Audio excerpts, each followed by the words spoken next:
Hello everyone, welcome to Siri Pulse. American president Donald Trump గారు ఇంకో important decision implement చేశారు. ఉక్రెయిన్కి అందిస్తున్న military సహాయాన్ని నిలిపివేశారు.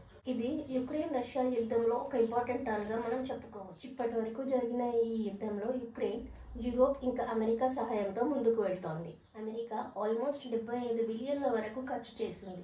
దానికోసం యుక్రెయిన్కి ఎన్నో మిలిటరీ ఎక్విప్మెంట్స్ సప్లై చేసింది. అసలు అమెరికా తన సహాయాన్ని ఎందుకు విరమించుకుంది? దానికి గల కారణాలు ఏంటి చూద్దాం. ఫిబ్రవరి 28న ఉక్రెయిన్ ప్రెసిడెంట్ జెలెన్స్కీ ఇంకా అమెరికన్ ప్రెసిడెంట్ డొనాల్డ్ ట్రంప్ మధ్యన ఒక మీటింగ్ జరిగింది. ఆ మీటింగ్లో ఇద్దరి మధ్యన డిబేట్ చోటు చేసుకుంది.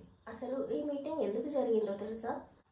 ఉక్రెయిన్ దేశంలో ఉన్న మినరల్స్ కోసం ఈ డీల్ మాట్లాడుతున్నారు. అక్కడ దొరికే మినరల్స్ పై 1% షేర్ వాళ్ళకి కావాలని అమెరికన్ ప్రెసిడెంట్ డొనాల్డ్ ట్రంప్ కోరుకుంటున్నారు. దీనికి బదులుగా శాంతిని నెలకొల్పడానికి ప్రయత్నించాలని జెలెన్స్కీ కోరారు. కానీ వారిద్దరి మధ్య జరిగిన డిబేట్ వల్ల ఆ ఒప్పందం జరగకుండానే రద్దయింది. అమెరికా తన సహాయాన్ని విరమించుకుంటే ఎవరికి ప్రయోజనం? దానివల్ల ఏం జరుగుతోంది?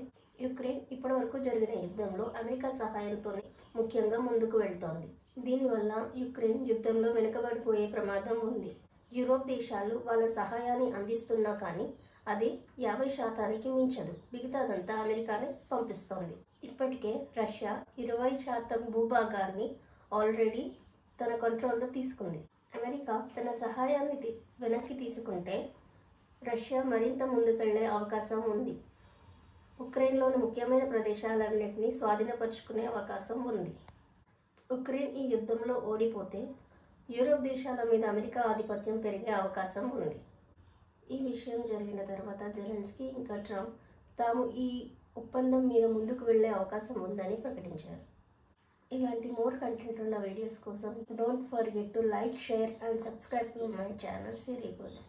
See you in the next video. Bye.